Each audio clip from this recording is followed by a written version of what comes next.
జార్ఖండ్ ద్వారా తెలంగాణకు సంబంధించినటువంటి ఉప ముఖ్యమంత్రి బట్టి విక్రమార్కకు ఒక మంచి పేరు వచ్చేటువంటి అవకాశం ఉంది. ఆయన వరుసగా గెలుస్తున్నటువంటి వ్యక్తి, 20 సంవత్సరాలుగా ప్రజాప్రతినిధిగా ఉన్నటువంటి వ్యక్తి, జార్ఖండ్ ఇన్ఛార్జిగా ఉన్నటువంటి బట్టి విక్రమార్క అక్కడ జేఎంఎం అదేవిధంగా కాంగ్రెస్ కూటమిని గెలిపించినటువంటి వ్యక్తిగా ముద్ర పడుతుంది కాబట్టి ఇవాళ అది కొంత బట్టికి కొంత క్రేజీ అధిష్టానం దగ్గర వస్తుందనేటువంటి విషయాన్ని మనం గుర్తుంచుకోవాలి.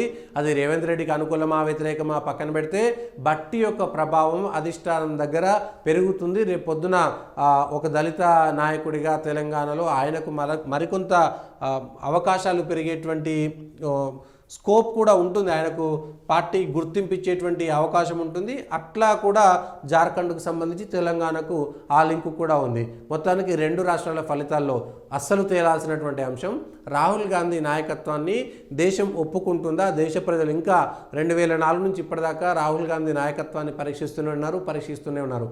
ఇప్పుడు మళ్ళీ ప్రియాంక గాంధీ వయనాడులో గెలిచారు కాబట్టి ప్రియాంక గాంధీ రాహుల్ గాంధీ ప్లేస్ను టేక్ ఓవర్ చేస్తారా అనేటువంటిది కూడా ఒక అంశం. ప్రియాంక గాంధీ రాహుల్ గాంధీ నాయకత్వాన్ని టేక్ ఓవర్ చేస్తారా? జాతీయ ప్రధాన కార్యదర్శిగా ఉన్నటువంటి ప్రియాంక గాంధీ ఏఐసిసి జాతీయ అధ్యక్షురాలుగా మారి దేశవ్యాప్తంగా కాంగ్రెస్ అధ్యక్షురాలుగా తిరుగుతారా? రాహుల్ గాంధీ మెల్లిగా సైడ్ లైన్ అవుతాడా?